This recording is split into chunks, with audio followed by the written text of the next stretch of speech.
আসসালামু আলাইকুম গাইস। আলহামদুলিল্লাহ, আল্লাহর রিজিকে যা রেখেছে তা ইফতার করেছি। আজ আমি অনেক আইটেমের ইফতার তৈরি করেছি। আমার বাসায় যারা থাকেন তাদের ঘরে ঘরে আমি ইফতার দেব, সেজন্য বেশি বেশি করে আয়োজন করেছি। কারণ বাসায় যারা থাকে তারাও একটা হকদার, তাদেরকে দিয়ে খেতে হয়।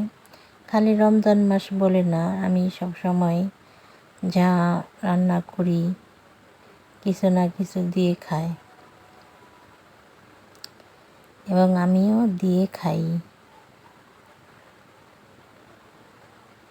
গরিব দুঃখীদের জন্য আল্লাহ তাআলা অশেষ রহমতে যা পেরেছি তাই ইফতারের আয়োজন করেছি।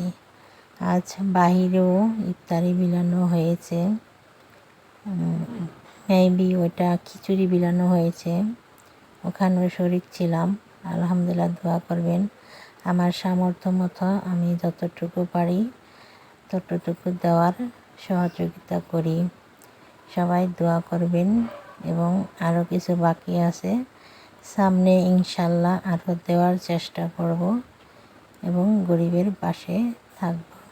ধন্যবাদ সবাইকে। আসসালামু আলাইকুম।